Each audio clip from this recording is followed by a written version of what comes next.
Hi, in this video I will show you how to reset YouTube recommendation.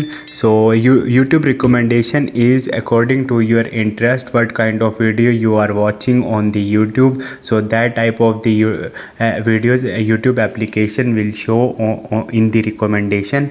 And how you can remove the YouTube recommendation video. Simply you have to open the YouTube mobile application. Once you will open it, now you have to click on your profile on the right top. Once you will do it, now from here you have to click on the settings, and in the settings you have to click on the history and the privacy.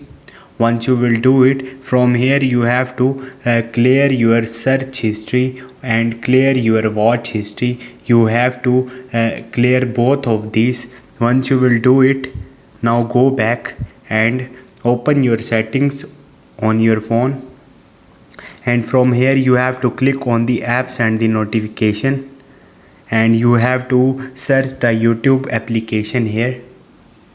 Tap on it, and now you have to click on the storage and the cache, and from here you have to clear your storage. And once you will do it, you will not see any YouTube video recommendation on your YouTube application. So this is the procedure. Hope this video will helpful for you. See you next time. Thank you.